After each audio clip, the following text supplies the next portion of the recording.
Hello and welcome to another episode of Oh So Curious. It is National Cinema Day, and Warner Brothers is not happy about the numbers that they're counting for Barbie this week because it may not be number one at the box office because Gran Turismo has hit the road and it's up and running and probably will dethrone Barbie for 2 weeks in a row. But with me to discuss all that and so much more, we have Angelina. How are you doing today? I am so good. We're having a really good week. I got to go to an emo themed birthday party last night, so that was lots of fun. That sounds like a lot of fun. Speaking of emo themed birthday parties, Dune 2 is among the many movies, or not many, but like among like three of the big Warner Brothers movies that got delayed, and they moved them out of 2023 into 2024, or a couple of them moved farther down in 2024. So this is something that we have talked about before. Warner Brothers was considering this because of the actors and the writers' strike, but now it looks like they finally made a decision. And despite the fact that if they had kept Dune Part Two in its current or its previous release date now, they would have had an uncontested run with IMAX screens for months on end. They still decided that, you know what, they want to give it the promotional platform that it needs probably to achieve its potential and moved it into, I think, March 15th is the new date. So it's gone from, fall 2023 to spring 2024. What do you think about that move and how do you think that affects well, in general, like things like the Venice Film Festival, where this movie might have had a presence, that's about to start up this fall, as well as, of course, now where it lands in March. Is that a good spot for Dune Part 2, or is it a bad move? I just feel like so many movies are going to be moving into the spring of next year that it is going to now be very cramped in the layout, but we're going to see that with everything. I feel like a lot of movies that are currently struggling are going to struggle in the box office next year as well, as all of these projects sort of get pushed together and all released within the same 2-3 months. Um, MGM is keeping MGM is keeping three of their big movies for December currently. Um, Not MGM, Warner Brothers. oh, Warner, Warner Brothers. I was Warner like, Brothers. Yeah, well, but no, I know. MGM I'm has sorry. We were talking about MGM because we were talking because about bottoms. bottoms, Sorry, guys. bottoms. Yeah, that's their. So Warner Brothers has pushed a bunch of stuff, but Sony has pushed basically their entire slate to next year Yeah, as well. yeah. So we're already seeing this massive shift. I think it's all going to struggle. My biggest concern is whether or not it's going to do well in the Oscars nominations for 2024. Well, like the thing is though, now that Dune goes out of 2023 entirely, it's no longer going to be part of the consideration for 20 the Oscars next year. They can't count Dune Part 2 as part of their consideration. So it's no longer part of the award cycle, and it had the most award nominations last year and Yeah. it won 6 Oscars. So what concerns me is, well, I mean, I'm sure the movie's still going to get consideration at the following year's Academy Yeah. Awards, but the biggest thing that concerns me is Wait, the so fact this that, pushes it into the 2025 Oscars?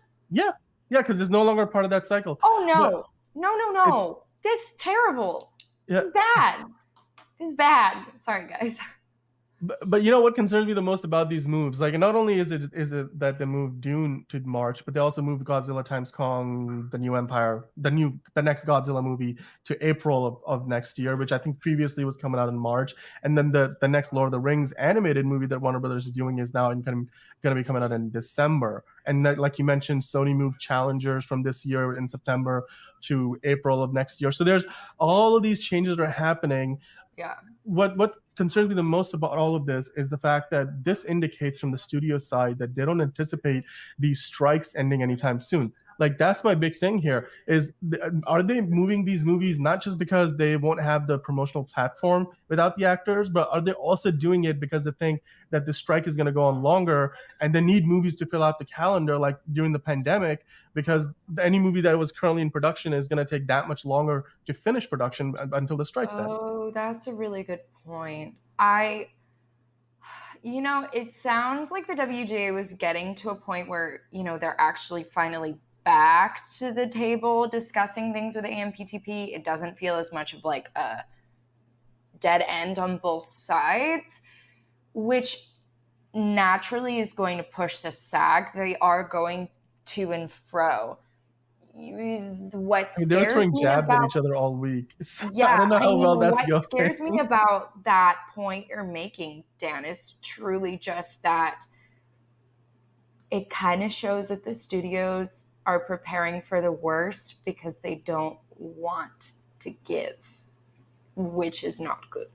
Um, here, here in here in LA, the strike, Mercury retrograde, and the recession very much all feel like they're hitting at the same time. If you guys don't know anything about Mercury retrograde and things feel a little weird, it's Mercury retrograde, but it's also the strike. And there's also clearly a recession coming. And Taylor Swift, although her Eras tour has did you read those headlines? Taylor Swift Eras tour literally boosted the United States Oh yeah. economy Oh yeah. billions of dollars. I was like, it blew my mind. Insane. It blew my mind.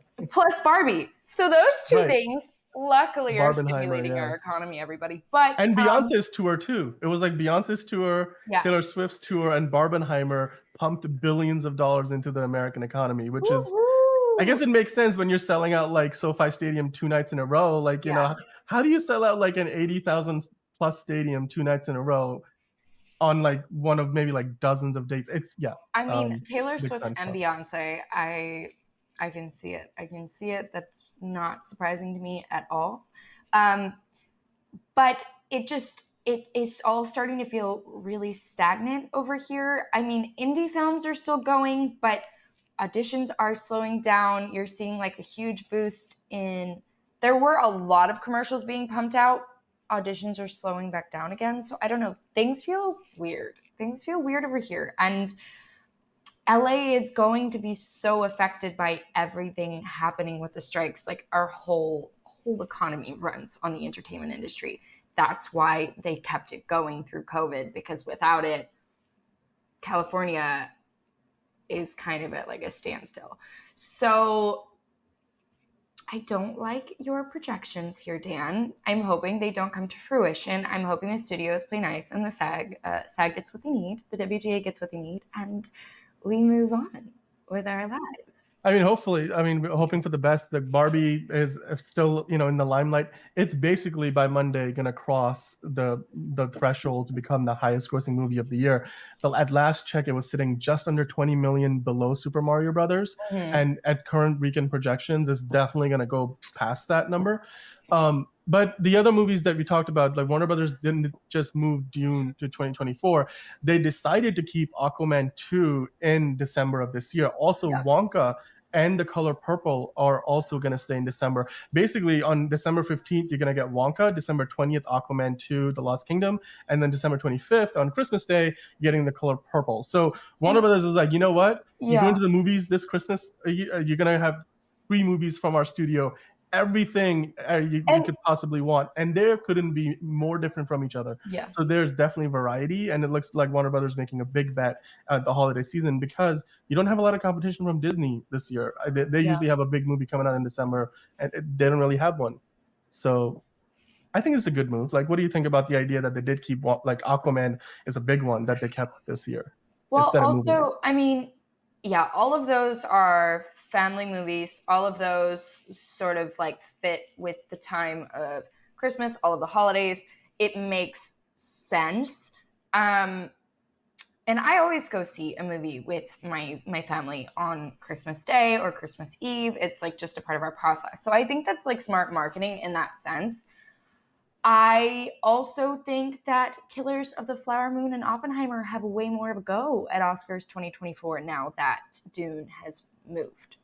Napoleon as well.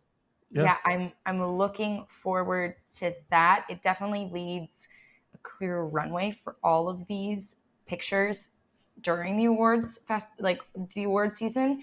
You know, I feel like the slating is we can make all of our conjectures and everything like that. I feel like it's not done moving.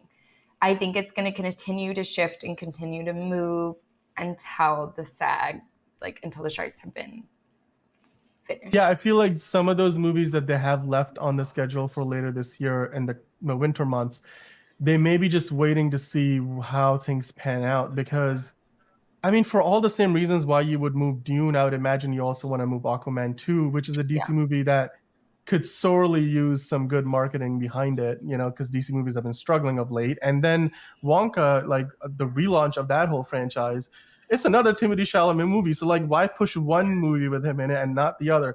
Especially because this is a whole new interpretation. It's the kind of movie that I think would have had a big star power based marketing push, and with no Timothée Chalamet or none of the other. It had a Rowan Atkinson in the trailer. You have so many fantastic actors. I mean, that whole movie is based on the star power behind it. So yeah, like you said, it may just be the first, not the first actually, but the first. These are still probably the first few of many dominoes to fall. Yeah. Like during COVID, we were basically used to, at one point, every couple of weeks we would get a new set of announcements. Oh, they moved this movie back. Like there were movies even up until this year, like Mission Impossible this year, that it came out on like after being moved like at least twice from its original release date. And Top Gun Maverick got moved like 5 times, Yeah. like 3 years apart from when it was Well, they supposed to come moved the out, but it did. Challengers back. It was supposed to come out in September of this year. They moved Yeah, it a whole year, almost a which whole is year. Yeah, and insane. That is crazy for a movie that was basically done. I'm assuming post production was finalized, marketing was finalized. There's no way it wasn't. They just announced they're they going to had move the it. trailer out. Remember, we were talking about it on the Yeah, I saw show, it in theaters. I saw and yeah, the trailer was out. We were like, okay, it's coming out next week. yeah, And then I looked, and then like Sony did this whole article literally, I think the day before that. So it was so close to it, but which so is close to its also release date. crazy to me because I feel like Yeah. they're reliant on Zendaya to do the marketing push for that movie because the other two main actors are pretty under the radar. Oh, yeah, It very much absolutely. feels like an indie film. It very much has that sort of like feel. It was going to launch at the Venice Film Festival, wasn't it? It was gonna have a huge presence at Venice, and now Venice, I Yeah. mean, next week and on, So it doesn't it have much. feels so interesting to me that they waited until the very last minute to absolutely just pull the plug on something. And it had to have cost them millions because they probably already had to secure billboards, they had to secure airtime, like they had to secure all of this, theaters, etc., for them to a week before it was supposed to premiere. Yeah, Just go, I mean, and "Ta-da." honestly, it to me it feels like if they're willing to lose, because even with Dune, for example, you Yeah, lose like 3 months of IMAX screen time to move the movie back by 6 months. Clearly, they're willing to take the hit because in the long term, they feel like they'll still end up making more money by more. making this move when they have. I just hope that it's not the same situation as in COVID, where this is the first of like 2 or 3 moves for these movies. I Yeah, also hope that we don't end up seeing the same situation for the movies that are staying on this year's calendar, because I'm looking forward to things like Aquaman 2 and the new Wonka movie and The Color yeah. Purple. I Are mean, you the really fully, looking forward to the new Wonka movie? I'm cautiously optimistic. I'm one of those people who really like the Not. Johnny Depp version. Like I Yeah, know I'm probably in the yeah. minority there. Okay. Um, and the original one was good. I just feel like the Johnny Depp one was very faithful to the book. Like having read the Roald Yeah, Dahl book like in primary school in Manchester, England, I was like, when I saw the movie, I'm like, this is literally, because at the time I was in primary school reading the yeah, book, so I'm literally making the comparisons, kind of like growing up and buying Harry Potter books and then watching the movies. So it holds a special place in my heart. This new one, I definitely feel like it's sort of an in between the previous 2 adaptations. They're not quite being word for word faithful to the original book, but they're also not kind of taking this darkish tone that the original movie did, which, yeah. So I think they're kind of going for more of a musical approach, which a trailer looks neat. And it definitely looks like they're going to franchise this because it's not going to tell a complete story in one movie. yeah, This definitely feels like it's the prequel to what you would imagine Wonka being in the book, as he's described in the book, and that might be a Wonka that we see in the second or third movie with Timothée Chalamet. So they're definitely not. They're playing the long game here. I mean, I just hope that the first movie does enough for them to justify a second and a third, because I mean, especially without a yeah, marketing I'm push sure they for the will. stars. Yeah. Timothy Chalamet has like a cult following. He's like the new Johnny Depp of our time. It just feels like, and Yeah. I won't be surprised if Florence Pugh makes an appearance in at least one of the Wonka films, or Yeah. God, what is her name? Saoirse Ronan? Saoirse Ronan, yeah, Saoirse. That's how she pronounces her name. Yeah, No. yeah, that's how she. Yeah, I've seen. She was like, it's pronounced Saoirse. Even it's Saoirse? kind of yeah, Saoirse Ronan. Saoirse. It's kind of with an accent. She has a bit of an accent behind it, which Well, I she's can't replicate. Irish. But yeah, exactly. So We she's really aren't doing well on the Irish names. Everybody, we were unfortunately calling Cillian Murphy Cillian Murphy because we both failed to people still do. recognize. I think a lot of people still do. I mean, that's less of because I feel like, but considering how long he's been around, people should have gotten it by now. I don't I know. know. I'm like, man, I feel bad. I love Cillian Murphy, and I was saying his name wrong for like 10 years. Yeah. Well, I mean, hey, look, Barbenheimer is still going strong. Sure Barbie's is. going to be the highest grossing movie of the year. Oppenheimer is probably going to become one of the top 5 highest grossing rated R movies of all time. We still have, all of these movie. There's still some good action and good horror movies coming out later this year. We're going to be talking about the Equalizer later, Equalizer 3. But yeah, these Warner Brothers moves, we have seen Sony move their entire slate. Gran Turismo got pushed back by a few weeks, and now it's finally coming out. Hopefully, these delays from Warner Brothers for Dune Part 2 and the Godzilla vs. Kong, as well as the Lord of the Rings movies, they're not the start of a new trend. We have seen Sony make these moves. We saw Disney shuffle their entire slate, and hopefully this is the end of it, and this is all we have to deal with, and these strikes will come to an end soon with the actors and writers, and everybody can get back to work. Even like IATSE and all the other unions who are not striking can get back to work, and sets can resume work, because there's money being wasted every day that a standing set is there and nobody's working. Somebody's got to pay for that stuff to stay up there. So the studios are losing money for sure over this, much like the actors and the writers and everybody else who's not at work. So yeah, let us know in the comments below what you think about the moves here with Warner Brothers moving Dune Part 2 to next year, no longer going to be part of this year's Oscar cycle as well. So how does that affect your plans for going to the movies this fall? Let us know in the comments, and of course hit the like button and subscribe if you like more content like this. But right now, let's pivot over to talking about a movie that I went in to see kicking and screaming. Let's see, Retribution. Retribution is a movie that is based on a 2015 movie of the same name, but in Spanish. And this time around, the only difference is that you have Liam Neeson in it. And what feels like, at least if you go by the reviews, a far inferior script, although the premise is mostly the same. I booked, using my A-list, like 3 different times on Friday to go check it out. The 1 p.m., the 4 p.m., and then the 10 p.m. And I didn't make it to any of those 3 screenings. I ended up canceling all of them because I was tired. I'm like, oh, do I really have to drag myself out for this? And then on Saturday, I was like, do I really need to go? So I went and saw Gran Turismo, and then I was like, okay, fine. I guess I have, this is my last chance to go see it now. So then I finally went and saw the last screening of the day. I went to see the 10 p.m. screening, and there was a reasonable amount of people, but it was like a small theater. There was only like a couple of dozen seats, and like half of them were full. So I can't say it was an empty theater, but it was also not a very big one.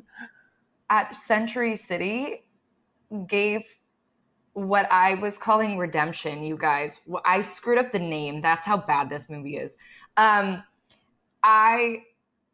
gave them the oldest theater. All of the other theaters at Century City are like so updated. They stuck Retribution in the crappiest theater. I swear this thing was built in the 80s. I was just like, holy crap.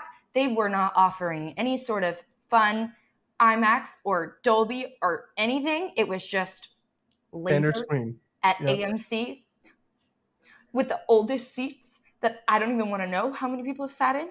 And it was awful. It was awful. Was I wrong? No, you were not wrong at all. I went and saw it, and I was like, despite the fact that the trailer did not look very inspiring, and despite the fact that when you look at the description of this movie and you look at the reviews for this movie, there wasn't really a lot of hope behind. No, not a lot of expectations to be had. But I still went into the movie, put my expectation off to the side, and I said, you know what? Let's give this thing a fair shot. Maybe it will be a good movie. And then the story starts in the most cliched way imaginable, because we have all seen that movie where it starts out, a couple's fighting and things are not going well. Literally, the girl, like, there was a woman, like a couple sitting next to me, and she was really into the movie. She was like loud the whole time, and she was calling like stuff that was gonna happen like two scenes later, and she was like, "Oh no, she's definitely gonna divorce him," and like, then.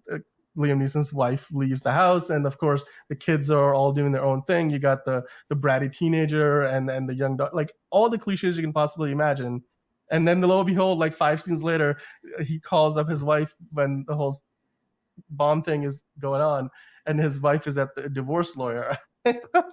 So it was like the cliches just kept on coming, Yep. and the movie just like, you were calling it redemption. I just don't think this movie has any redeeming qualities.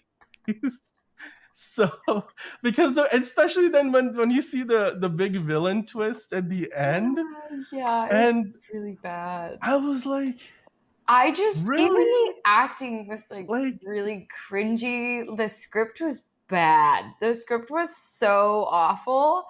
Like I don't get it. And some of the people in the movie theater seem to really like this movie, but I actually dragged a friend with me because I didn't want to go see it. And I look over at him and I burst out laughing at 2 to 3 different points, and he followed suit because it was that bad, you guys. Like the movie was just it is the biggest Liam Neeson trope movie I have ever seen. It's literally like Taken 11 or 12. It's not, but it doesn't live up to it. You know how like Fast X has like 10 movies? No, mm-hmm. no. This Taken 11 should have ended at Taken 2, if not Yeah, Taken except, 1. well, I think he stopped doing the Taken movies, but the producers were like, well, that formula clearly works to No, some whatever not degree. anymore. And It's so done. since then, it's like, whether they call it different names, but really what you're watching is Taken. It's like Taken on Wheels, Taken on a plane, Taken on a train, and like stuff like that. Taken Um, in a car, Taken in a taken car. Yeah, taken it's somewhere else, taken take take take him me out of this anywhere movie else, theater, please. that so Take I him don't have to anywhere sit through else. this.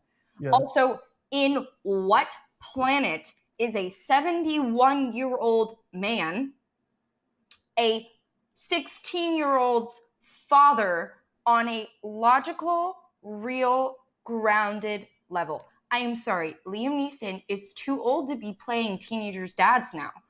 Like, Yeah, he's just. I think they still kind of like try to get away with him being maybe like a 50-year-old dad. Like, I think that's what they're playing it off still, and no, it no, it doesn't. no. Yeah, it's hard to believe, but like, to me, that wasn't even like the worst part of the movie. The worst part of the movie was the fact that this whole, because I went and did some research on the 2015 the Spanish movie, and like there's not that many reviews, but like every review that you do see, It's it's way like, this better. is great social Yeah. commentary on the political system and the finance system and everything.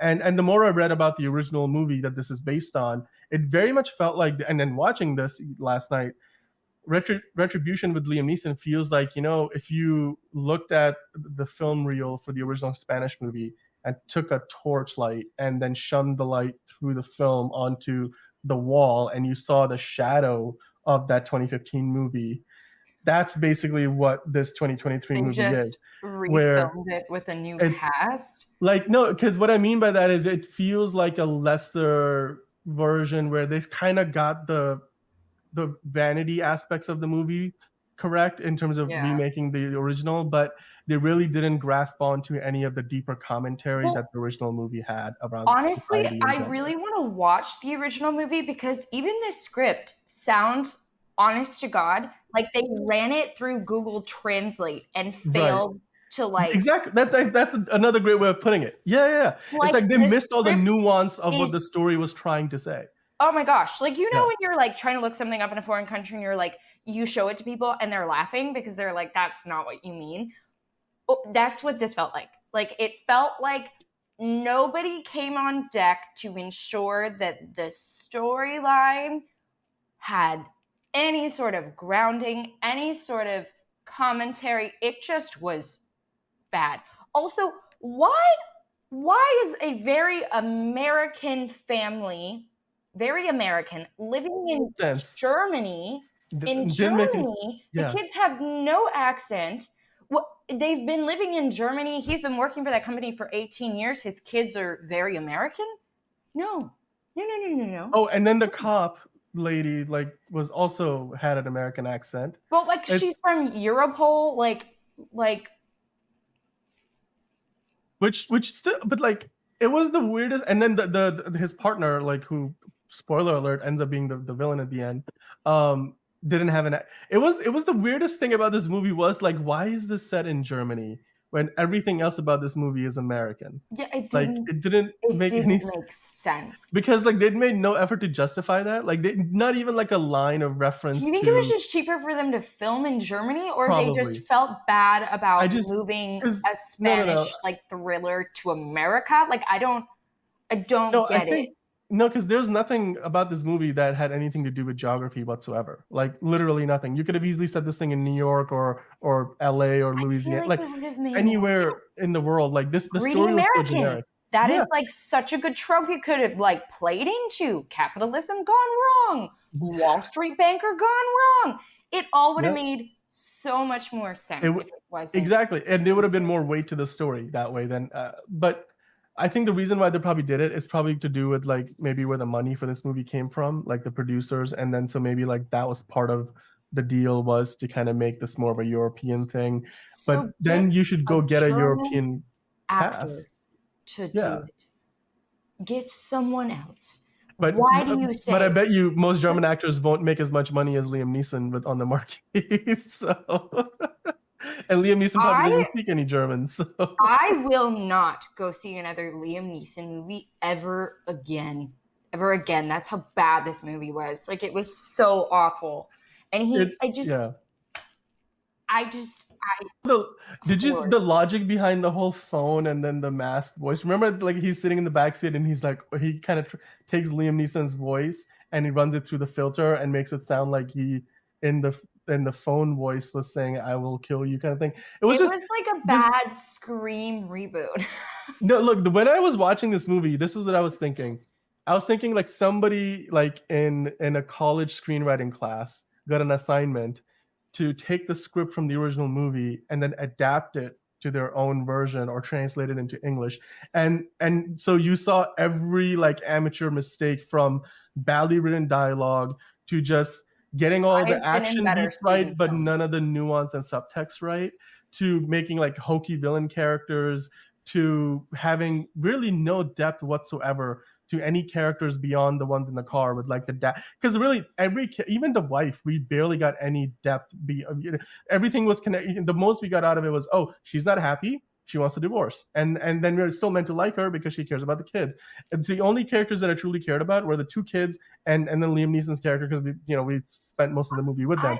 I But then didn't like the even kids get out of the car, like there's like, oh yeah, no, the kids will be fine, nothing wrong. The pressure plate is only under your butt. So the whole time it was like,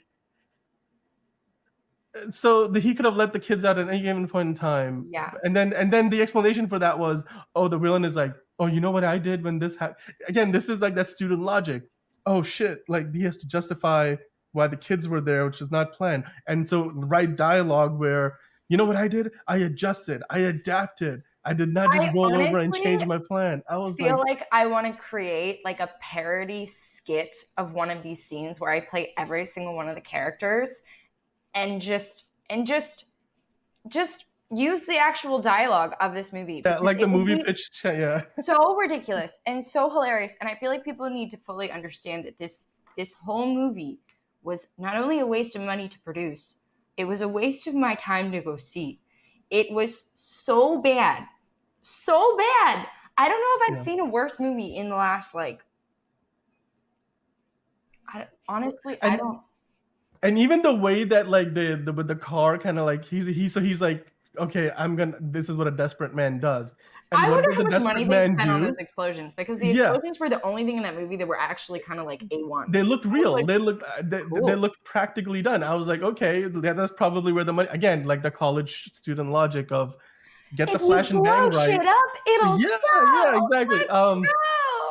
And I'm not, like I've been there. Like trust me, like I made all of those mistakes in my college student movies. You can go back and see them and see exactly what I mean. But yeah, it's even the way the movie ends is A, very predictable, B, very underwhelming, and C, like by the end, I felt like for a movie that I saw with my A-list pass, where literally I didn't pay a single extra dollar out of my pocket to go see it, and I didn't get any snacks. I wasn't like spending any money on stuff when I was at the theater. But for a movie like that, I felt like I was robbed of my time and money somehow going to see this movie. Um, and yeah, I just like the last Liam Neeson movie that I remember seeing was the last time I watched Nonstop, which is like a movie where he's a U.S. Marshal on a plane that gets hijacked, and he has to kind of find a way to kind of situate the. I think there's a bomb involved or something like that. But anyway, that was a movie that I think was decent. It was kind of good. But this movie was downright irredeemable. Like you called it redemption, and just the thing is ironic because this movie has no redemption. And it was actually funny too because Yeah. I had watched my I saw in my text that I've been calling it Redemption all day long. Like I'm going to see the movie Redemption, the new Liam Neeson movie, all day long. I guess I just like took a look at the title and didn't really read it and just like when like you don't fully. It's also one of those titles like if you look at It's okay, so what title are we generic. going to give this movie? And maybe on the same list there were Redemption, Retribution, Revenge, and Vengeance, and like all these one-word generic titles, and somehow they went with Retribution, which is about as generic as any of those other titles are. Um, It's just so bad, you guys. so Okay, yeah. if you guys go see it, let us know what you think. But right now, I mean, the overall box office numbers, what are we sitting at? Do you have those pulled up? Yeah, so this weekend at the box office, right now we're looking at still estimates, and it's National Cinema Day, so the numbers are going to vary a little bit because all the tickets are $4 a pop in the US. Um, However, it looks like Barbie and Gran Turismo are basically duking it out for the number one box office this weekend, at least domestically in North America. So Barbie is in its fifth week, I believe, fifth or sixth week at this point, and then Gran Turismo coming away from 2 weekends of previews is finally doing its first opening weekend. So Gran Turismo and Barbie, one of those is going to come out at probably somewhere between 17 and 18 million as the biggest movie of the weekend. Gran Turismo is the one that I went and saw yesterday. I know Mm-hmm. you saw it a Yeah, couple of I weeks saw last ago. week. So what? Just kind of remind us of what you thought about it, and then I'll kind of give my review on what I thought about the movie.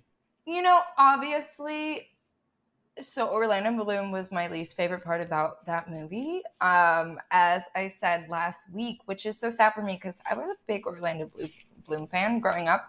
But the rest of the movie I thought was really phenomenal. I thought it was really great. I think the graphics are really cool. I love, love, love the actors.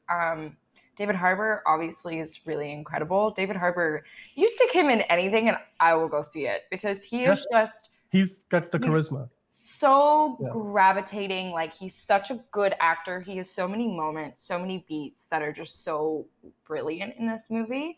And I even kind of like the what is his name? Johan, the actor. Oh, Archie Madekwe, the who played the lead. Oh, is he Right? playing Johan something? No, the character name was Jan Martin. There we go. Martin Burrow. We did this last week too. Sorry guys, I didn't look at the notes. I think he did a really great job. And I think it's a really great story. It's really incredible. It's got some really incredible moments. And obviously it's all based on a true story. And from everything I read, they did a really good job of sticking to that. And the real Jan Martinborough played basically the stunt double for his own character in the movie, which is fantastic because he's still racing in real life. Mm-hmm. I have followed this story, the real life story, since it was going on back like 5-6 years ago. And I used to be at ESPN at the time, and they would run video packages covering this, incredible underdog story of somebody who used to play this Gran Turismo as a video game, going to GT Academy, and then becoming a real racer and going and racing at tracks like the Nürburgring and Le Mans, which Le Mans is a 24-hour race. Yeah. You got to have stamina. You're going to do multiple rounds. It's like a team relay kind of a deal. So you swap out drivers. And we last saw Le Mans in our cinema screens at Ford versus Ferrari. And the way they did, it's a different time period. It's more of a historical movie. But they did a really fantastic job with their car racing sequences. But in this movie, I feel like the racing action sequences in Gran Turismo are probably the best, some of the best racing Yeah. action sequences ever put to film, like period. This was definitely the movie that I thought that, yeah, Fast and Furious at this point is way past this racing roots, and Yeah. it was never truly about like this kind of racing. It was always about drag racing at best, or like, just a quarter mile. Like it wasn't really going around tracks and stuff. Whereas this movie really kind of puts you in the driver's seat, and the way it's shot, the cinematography, it really kind of pulls you into the action to the point that when the movie ended, I literally, as I see the logo come up at the end before the credits start rolling, I was like, oh my God, it's almost like the video game where you finish a race and you're feeling really good about yourself because you just Mm. like came in like came in at the podium, and now you're like off to the next race because you're playing And like a I think they career do mode. those transitions really well too. And they Yeah. revisit that throughout the whole movie, that sort of premise of this was originally a video game. I just honestly, I think this movie is so beautifully shot. I think they did a great job. I really love this movie. I mean, people were like cheering. I almost cried at one point. And Did tear up, yeah. yeah, At but one point. you made an interesting comment before we started the show that you felt like the director didn't hit enough of the emotional beats. I don't know if I agree with that. Yeah, and the reason why I say that, okay, so it may sound a little nitpicky or it may not, but like this is what I thought about that part of the movie.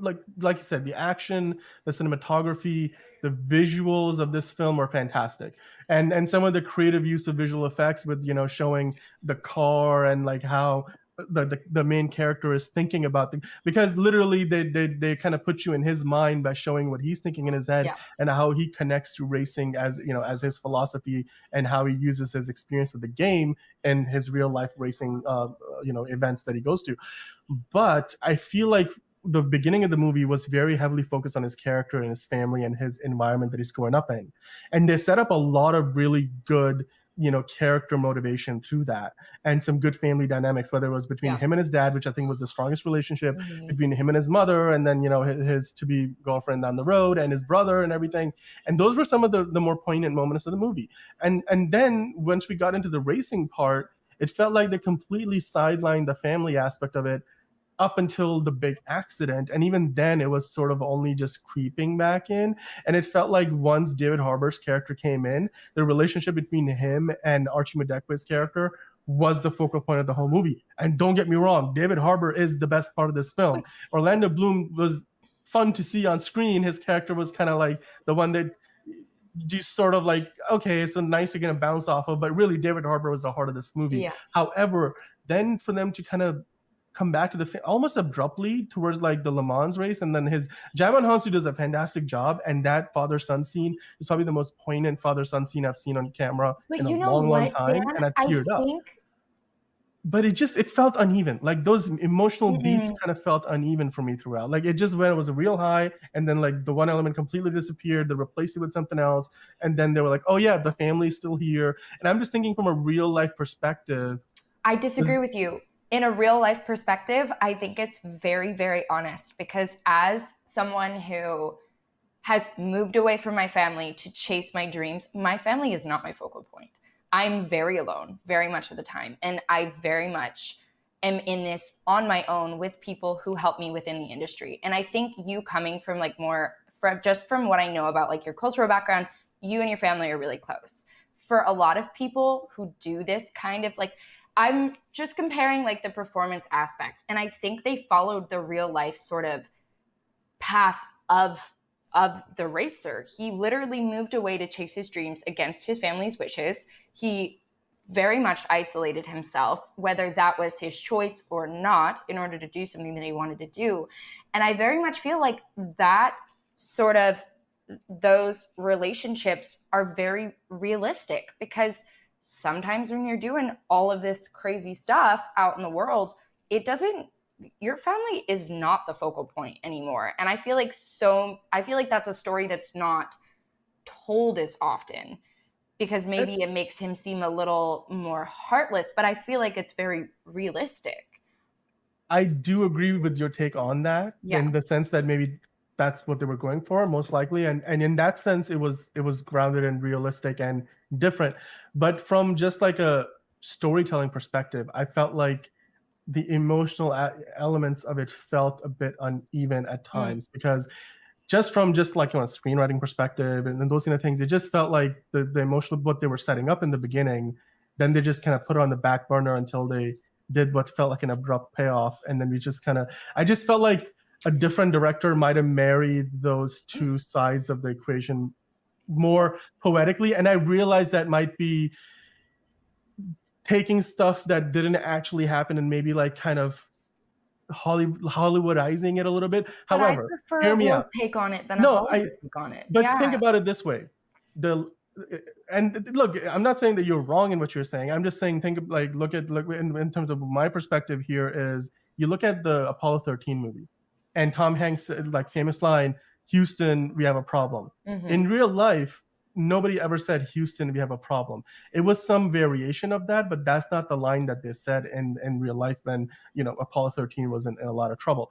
And then there's a lot of other elements of that movie which were either modified or sort of exaggerated in certain ways by Ron Howard to tell a more emotionally like engaging story that as a movie functions better than maybe if they just did word for word what happened in real life. And I think like throughout history we have seen, like even in Oppenheimer, which is a very recent example, I bet you didn't adapt every aspect of how things went down, including like that whole trial for Oppenheimer where his wife is defending him, or when he's there trying to defend his affair or talking about his affair while his wife is sitting behind him. Those kind of moments, I bet you, like Christopher Nolan is known for like taking those elements and then for emotional beats purposes and just for more effective writing, and just because it happened in real life a certain way doesn't mean it's going to play well on camera. And then ultimately the way I would look at it as a filmmaker is, if you're not watching a documentary, then you have some creative license to kind of play with those elements to the advantage of the movie itself to tell a better story. And that's where I just felt like this movie was a little cold for me at times. I'm not saying it was a bad movie. Well, no, I had a lot of fun even with in it. what you're saying, So, Dan, I disagree because it's like we constantly ask for people to do something different. And you right now are asking him to do something that everybody else is doing.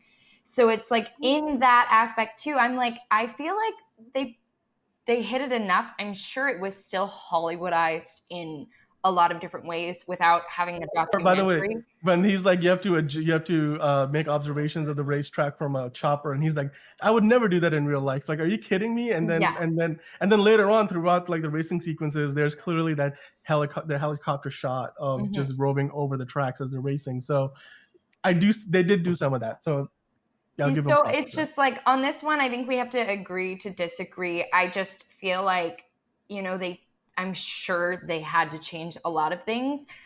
There was nothing in this that I was like, wow, I really wish I would have seen more of his family. No, I don't care about his family. I care about what he's doing for this race. Yeah, you're right. But like, I'm not saying like, and let's agree to disagree on that. But like, I'm not coming at it from the standpoint of, well, I wanted to see more family in it, kind of a thing. Like, it wasn't that kind of movie. If I wanted to see more of that, I can go watch Blue Beetle again, which was like, that was the whole part. The whole movie was all about family. But in this one, I just felt like because the expectation was set that his family is a big part of his life, or like, it's the first 15-20 minutes of the movie is all about like what his current situation looks like.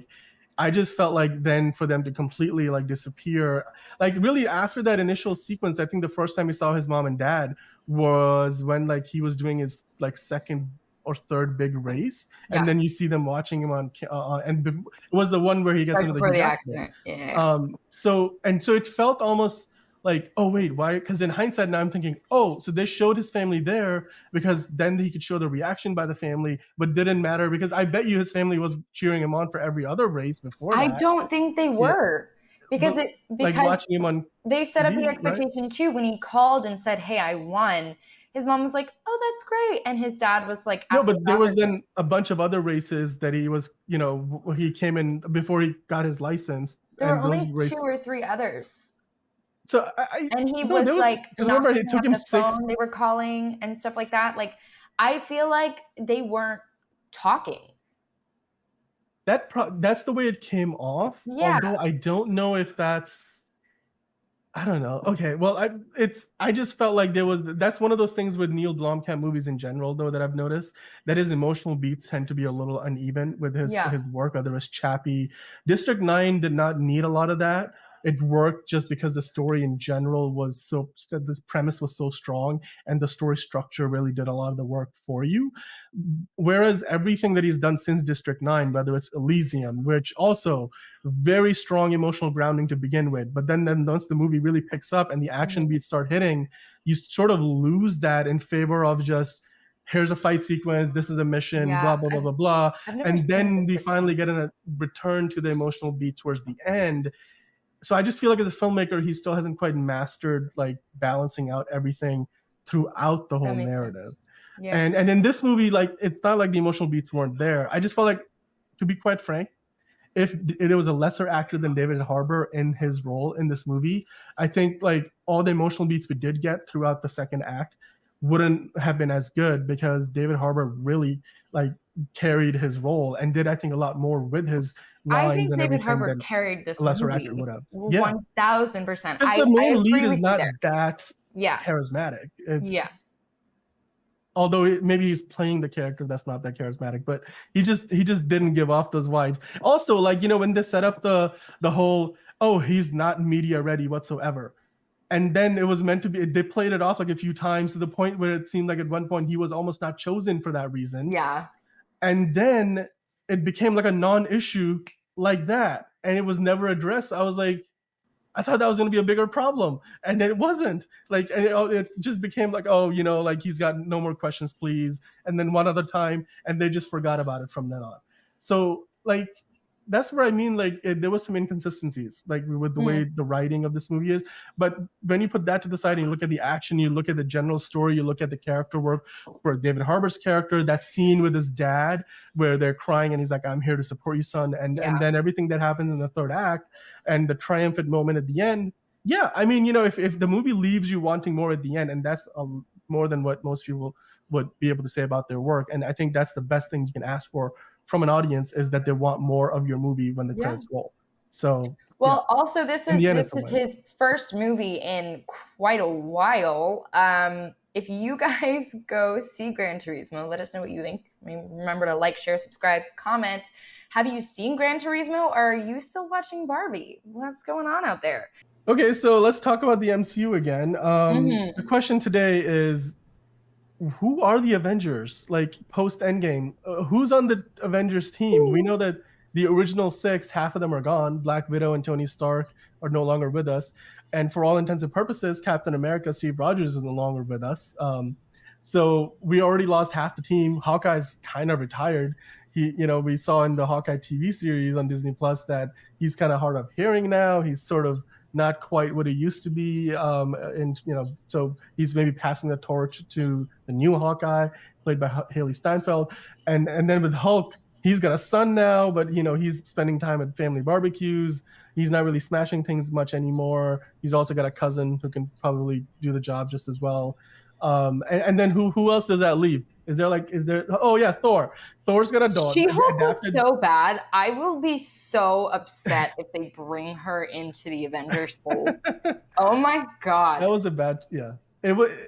The first episode was promising. Everything else went downhill. Just bad. Just really, really, really, really cheesy. Just bad. I mean, that begs the question, though, right? Like, even Thor, like, he's in some other corner of the universe with his new adopted daughter, doing his Thor thing, and there may be a Thor 5 on the way at some point. But aside from that, like, Doctor Strange, like, we have seen Benedict Cumberbatch, like, say many times, he's not part of the Avengers. Even in the Avengers Infinity War and Endgame, you wouldn't really say he's part of the Avengers. He just was part of the fight that the Avengers were in. And we know that Captain Marvel's basically not really part of the Avengers. She's always off doing her own thing on a different galaxy. Yeah, that begs. And then Guardians of the Galaxy is sort of disbanded now. I mean, Peter Quill is back on Earth, but everybody else is like doing their own thing. So who does that really leave us? Like, do any of the new characters count? Like, what if I were to ask you, make me an Avengers team that makes sense from within the world of the MCU, and then also just in general, looking at all the characters that they've introduced recently, could you put together a team of Avengers right now? Vision comes back from the fold. The Scarlet Witch isn't actually dead. Vision died. Like, what do you mean? Well, they resurrected a different version of Vision. Yeah, so the new Vision, still Vision. But he's like, Like the okay, well, new okay. Vision. But he So the doesn't have the Vision, Infinity Stone in his head anymore. Does he have the same powers? That's a little bit of a question mark too, though. so there are just way too many questions in order to properly answer this one. It So, just there's will there be I new mean, heroes? nobody remembers Spider-Man's name anymore. He's people know, oh yeah, there's a Spider-Man, but nobody knows it is Peter Parker. And then we were talking about before the show, like what is going to happen with the Avengers compound? In Secret Invasion, we saw that they went and took some of the DNA recovered from the site of the Avengers compound where that whole Endgame battle happens. But are they going to rebuild it? I know that in those last couple of Spider-Man movies, we saw that Tony Stark basically left his fortune to Peter Parker, but now in the world of the MCU, nobody remembers Peter Parker. So does Tony Stark's fortune actually have a heir at all? Like, what about like Pepper Potts or Happy? Like, doesn't Yeah, that's remember another him. question. I'm like, I'm So, sorry, is Pepper now so broke, or does she just still the CEO of Stark Industries? Like, does she just not want the money? She's just off the grid. She's done. I don't know. Like, it's just there's a lot of like these open-ended things. And yeah, now we have a new Captain America. You know, you got Yeah. Sam Wilson playing it with Anthony Mackie in that role. So who knows? Maybe after the new Captain America: Brave New World, that movie comes out, we will get an answer. But right now, the question becomes like, A, who are the Avengers? B, where are they going to operate out of? There's no Avengers Tower. There's no Avengers compound. There's no Tony Stark to pay to build a new one. The Avengers were always kind of this pseudo military private contractor sort of a thing in the world of the MCU, and we didn't really they didn't really have an official affiliation outside of the first Avengers movie where they were clearly working with Shield, which as an organization doesn't exist in the MCU anymore, and we don't even know who Nick Fury really works for. We just know he's constructing this orbital defense system that he's gone back to after Secret Invasion. So if let me just put all of that to the side for a second and ask you, based on the characters that you have seen in the recent Phase 4 and now Phase 5 projects, Ant-Man is still around, for example, who would you put on the Avengers team for Avengers the Kang Dynasty? Not anybody Anybody? that I wanted to watch. It's like Now, do you think Hulk can still smash I anything don't even know. and do I any feel like he damage? was like he always showed up at the last minute, but even as an Avenger, like it felt like he was like trying to get out every time. He's like, I'm done. I'm done. I'm done. So it almost feels like he was trying to pass the torch during the She-Hulk thing, but even that was just a bad show. So to answer your question, I don't know. I don't have an answer for you. Not Yeah. one that I like or love or want to be like as rah about as I was, the last original set of Avengers. Like there was something about the Avenger movies that literally broke the box office, but also because they all had such deep connections. Like we had a grounding set in like Iron Man 1, 2, 3, Captain America, and then the second one. And then you know what I mean? We had connections with all of these characters on their own. And I almost feel like Marvel has let this sort of peter out to a point that they have to completely restart that process in a way. And they haven't started doing it yet. So I just don't, yeah.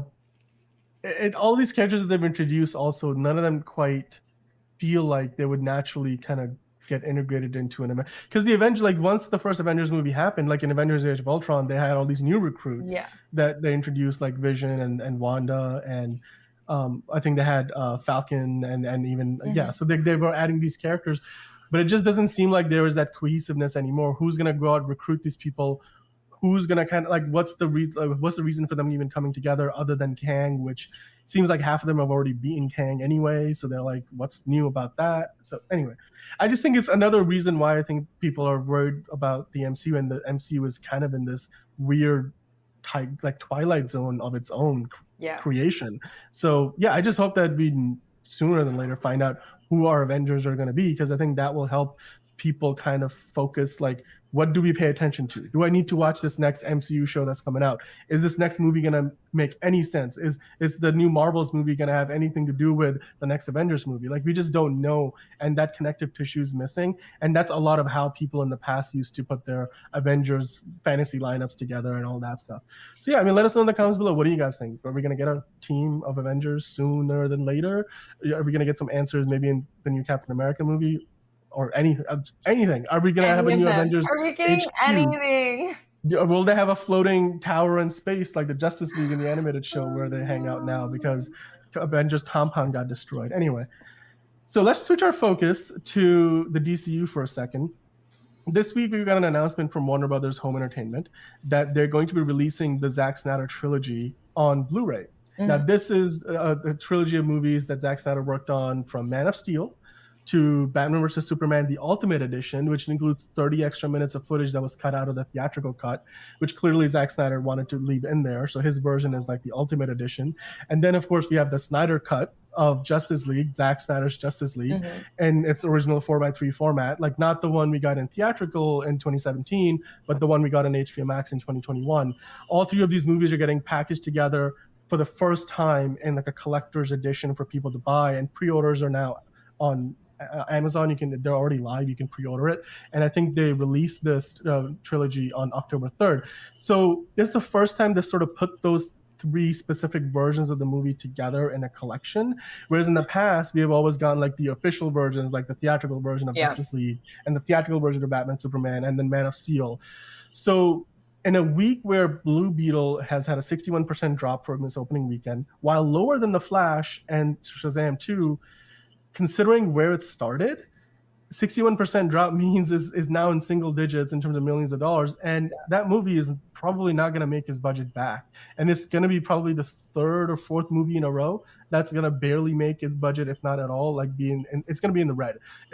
And so DCEU properties seem to be struggling really, really hard. However, in a time like that, somehow anything related to Zack Snyder like seems to be making headlines, and it seems like the fandom is still more interested in what Zack Snyder did years ago, and now Warner Brothers is trying to like reach out to that audience and saying, hey, we do address you guys for the first time since 2021 when they released the Snyder Cut in any level of significance. What does this mean? I mean, does this mean they're kind of finally putting they're kind of making peace with that Snyder fan base and saying, hey, come along for the ride on this new DCU, but let's kind of put a bow on this old era and call, like shake hands on it and then move on together? Is that what this is?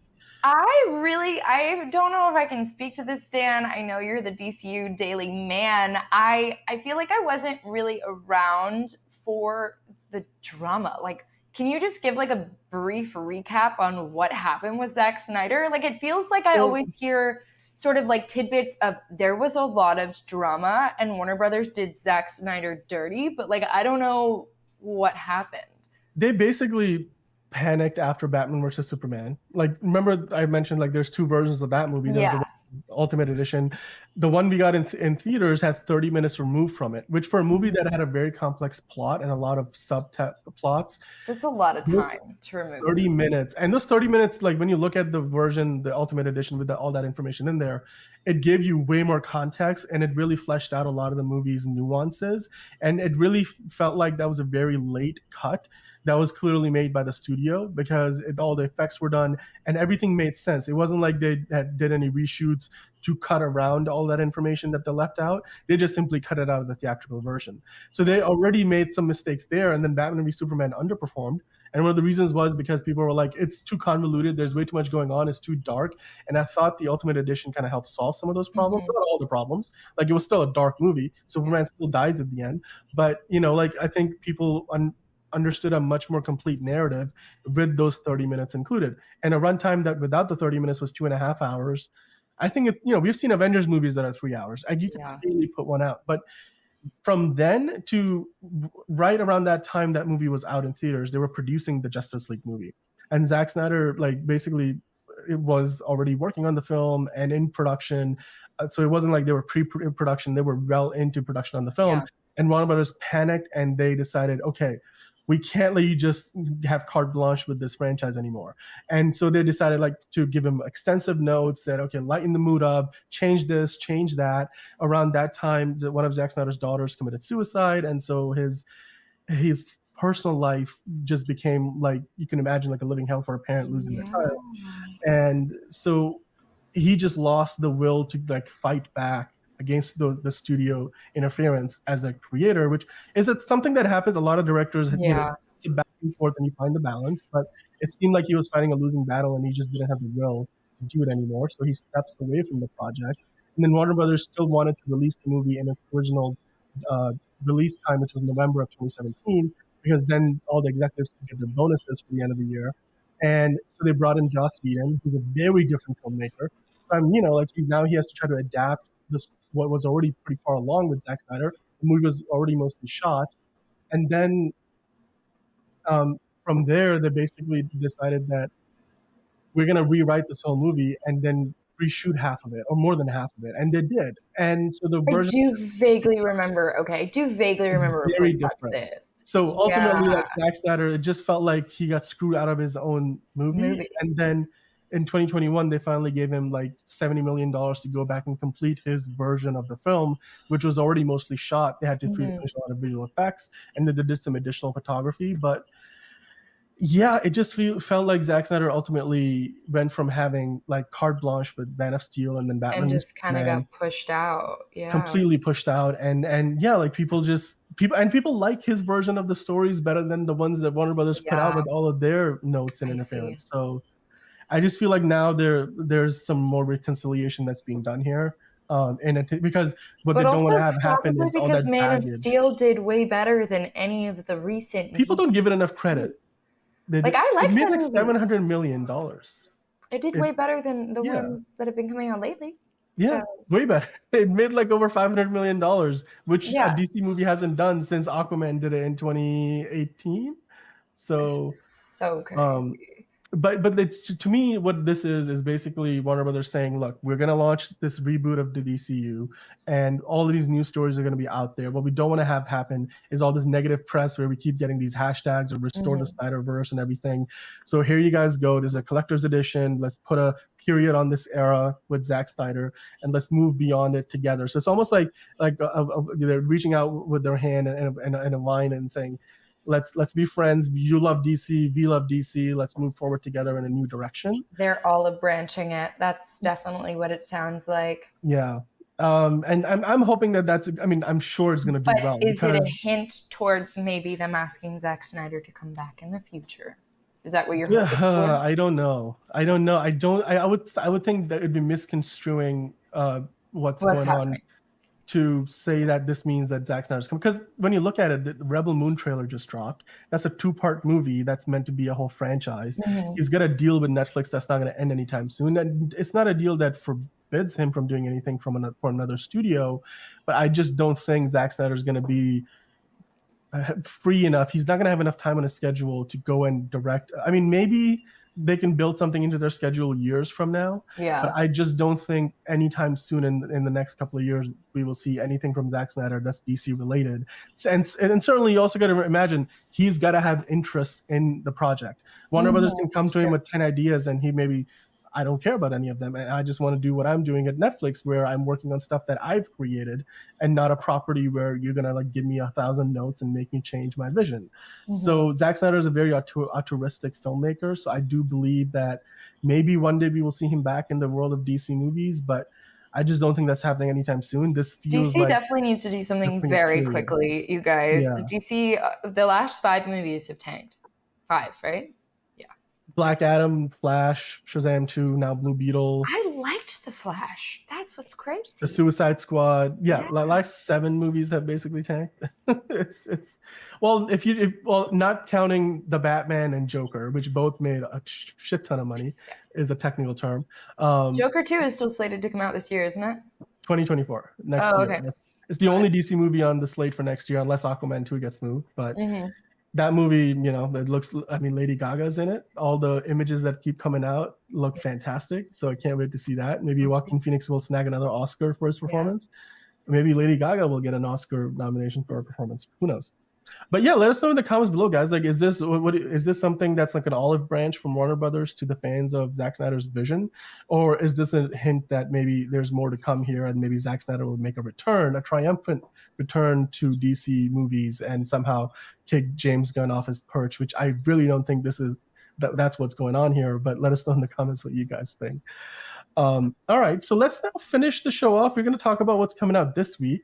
I just want to quickly ask you, like, are you looking forward to this new, like, sort of indie movie called Bottoms? It's like an MGM movie. Like, I weirdly am. So it apparently premiered the 25th, and it's actually doing a little bit better than they expected from what I've read. It's got Kaya Gerber in it, right? Yeah, so, limited release. It in general is just supposed to be a really good coming of age comedy. Kaya Gerber is in it, which I do find kind of interesting that she's sort of like making her way into movies now, but I guess that's to be expected. Overall, it's got some good reviews, so I'm excited to go see it and have a laugh. I feel like a lot of the movies I've been seeing lately are a little bit heavier on content, or at least want to be heavier on content. Liam Neeson included. Yeah, like action and explosions and yeah, exactly.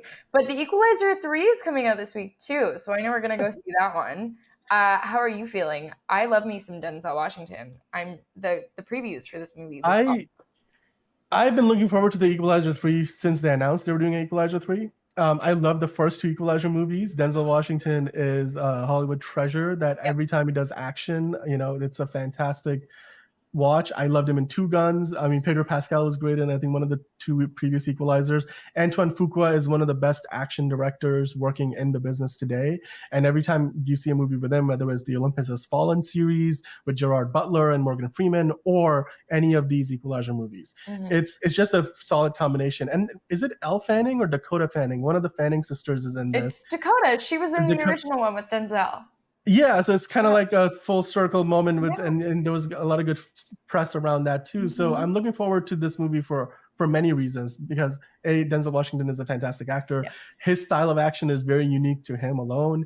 And these movies are just unlike Retribution, it's the kind of movie where you go into the theater and you will, kind of like John Wick, you will get the action you want, you'll get just enough emotion, and you'll walk away satisfied. You won't walk away like thinking like that you got like robbed for your money, or that you just wasted your time. So I really know and trust that the talent behind the camera and in front of the camera here is going to deliver.